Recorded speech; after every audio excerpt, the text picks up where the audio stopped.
So, Rugby League is coming to Bega. In a sec, I'll talk to one of the people who's going to be playing in it. But this part of Australia loves its footy and particularly Rugby League. And in Bega, a special game is being played. Here's some details. Among the landscape of the Bega Valley, you'll find people doing it tough. Bushfire survivors, daring firefighters and tiresome volunteers, brought together by natural disaster and now Rugby League. They are heroes to many, but really they'll be saying thank you to the local heroes, the men and women who've been giving up all their hours to help fight the fires and rebuild the communities. The Battle of the West has now become the Battle of Bega. Parramatta and Penrith will meet here at the Bega Recreation Ground on February 29 in a pre-season trial, a boost for a region still reeling from a summer to forget. It would have impacted right across the whole of the Group 16 area that we play in. Yeah, we had the fires at Bateman's Bay, you know, in the north, as far as Eden in the south, up to the Monero, to Bombala and Cooma. Okay, and this season we welcome back the Snow River Bears. So I think all clubs at the moment are struggling for numbers. A few aren't, you know, which is great. But yeah, it probably will be a tough season ahead.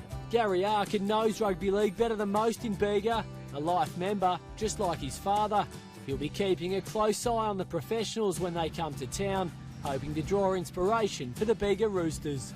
Oh, I wouldn't mind an Ivan Cleary or something like that to take over the coaching roles or assist our coach, Tom McMillan, like who was heavily impacted.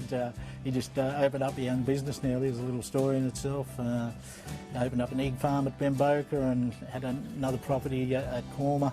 And both were totaled, you know, in the fires. Just up the road, life member and publican Peter Taylor will be doing his best not to miss the game. Well, hopefully we won't have too many sickies on the day. Rugby League started in 1922 in Bega.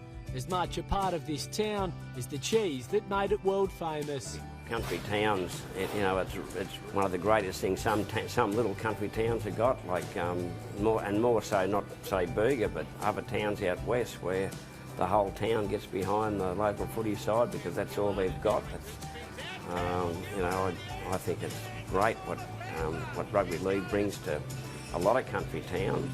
You don't have to go far from Bega to see some of the devastation. Cobargo, just half an hour up the road, was one of the towns hit hardest by the fires, and while a game of Rugby League can't repair the damage, it can help to raise spirits. After everything we've gone throughout the town, I mean, Merimbula wasn't impacted as such, but all the surrounding towns that were, like, you know, Eden and Cobargo and places like that, I think it just lifts everyone's spirits. Nearly 6,000 fans are expected at the trial match. There'll be plenty of passion on the hill come February 29. Guess who I'm going for? Not Parramatta, Penrith. Why are you going for Penrith? Because I hate Parramatta, and that's how I roll.